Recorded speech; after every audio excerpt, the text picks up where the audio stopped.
వ్రతశాల ఇది నా యేసు నివసించశాల.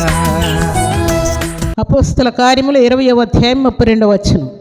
ఆయన మీకు క్షేమాభివృద్ధి కలుగ చేయుటకును పరిశుద్ధపరచబడు వారందరిలో స్వాస్థ్యం అనుగ్రహించుటకును శక్తిమంతుడు. దేవుడు మనకి ఏం కలుగ చేస్తా అంట? క్షేమాభివృద్ధి కలుగ చేయుటకు పరిశుద్ధపరచబడు వారందరిలో స్వాస్థ్యం అనుగ్రహించుటకు శక్తిమంతుడంట.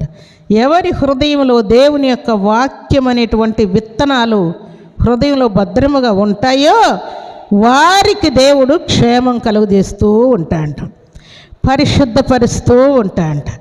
వారికి దేవుడిచ్చేటువంటి ఆస్తి, అది ఇల్లు కావచ్చు, పొలం కావచ్చు, స్థలం కావచ్చు, ఏదైనా కావచ్చు, దానిని దేవుడు స్వాస్థ్యముగా మనకిస్తాడంట. అందుకే పరిశుద్ధ గ్రంథంలో, సామెతల గ్రంథంలో ఈ మాట వ్రాయబడింది. దేవుణ్ణి ప్రేమించే వారందరినీ ఆస్తిపరులుగా చేయడు దేవుడు. దేవుణ్ణి ప్రేమిస్తే చాలు వారిని దేవుడు ఆస్తికర్తలుగా చేస్తా అంట. అది నీ తల్లిదో, నీ తండ్రిదో, నీ అన్నదమ్ములదో, నీ అక్క చెల్లెలదో అయితే అది దేవుడిచ్చింది కాదు ప్రియులారా. దేవుడిచ్చేటువంటి స్వాస్థ్యము సపరేట్గా ఉంటుంది. దేవుణ్ణి ప్రేమించే వారికి దేవుడి స్వాస్థ్యమును అనుగ్రహించుటకు శక్తిమంతుడని దేవుడు జ్ఞాపకం చేస్తున్నాడు. దేవుని సన్నిధిలో దేవుణ్ణి పక్కన పెట్టి మీరు క్షేమం అనుభవించాలంటే అది అసాధ్యమైన క్రియ. మనం క్షేమముగా ఉండాలి.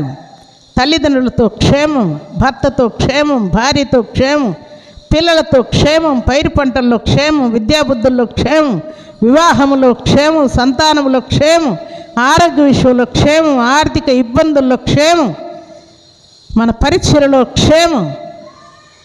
ఇవన్నీ కూడా మన వలన జరిగేటువంటి కార్యాలు కావు. దేవుడే మనకు క్షేమాభివృద్ధిని కలుగ చేయుటకు శక్తిమంతుడుగా ఉన్నానని దేవుడు తెలియజేస్తున్నాడు. అందుకే చూడండి, పరిశుద్ధ గ్రంథంలో చక్కని మాట వ్రాయబడింది. కీర్తనల గ్రంథం 31వ అధ్యాయం 19వ వచనం. నీ యందు భయభక్తులు గలవారి నిమిత్తము నీవు దాచి ఉంచిన మేలు ఎంతో గొప్పది. దేవుడు మన కోసము ఒక మేలును దాచి ఉంచాడంట. ఆ దాచి ఉంచినటువంటి మేలు ఎలాంటిదంట? ఎంతో గొప్పదంట. అది నీ కంటికి కనబడలేదు, నీ చెవికి వినబడలేదు, నీ హృదయానికి అర్థం కాలేదంట. దేవుని యందు భయము భక్తి కలిగినటువంటి వారి నిమిత్తము దేవుడు దాచి ఉంచినటువంటి మేలు చాలా గొప్పదని దేవుడు జ్ఞాపకం చేస్తూ ఉన్నాడు. ఎందుకంటే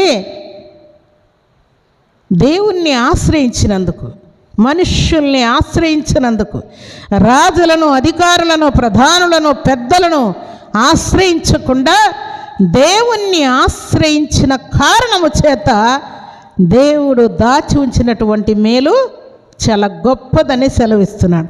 ఏ విషయంలో, ఏ విషయమైనా తీసుకోండి, ప్రతి విషయంలో కూడా దేవుడు ఒక మేలును మనకివ్వాలని దాచి ఉంచాడంట. అయ్యో, ఈ విషయంలో నా కుమారుడు తప్పిపోతాడేమో, ఈ విషయంలో నా కుమార్తె తప్పిపోతుందేమో, ఈ విషయంలో నా పిల్లలు నష్టపోతారేమో, ఈ విషయంలో అపవాదికి చోటిస్తారేమో అని దేవుడు మన కోసం మేలును దాచి ఉంచాడంట. ప్రియులారా, దేవునికి స్తోత్రములు కలుగునుగాక, దేవునికి మహిమ కలుగునుగాక.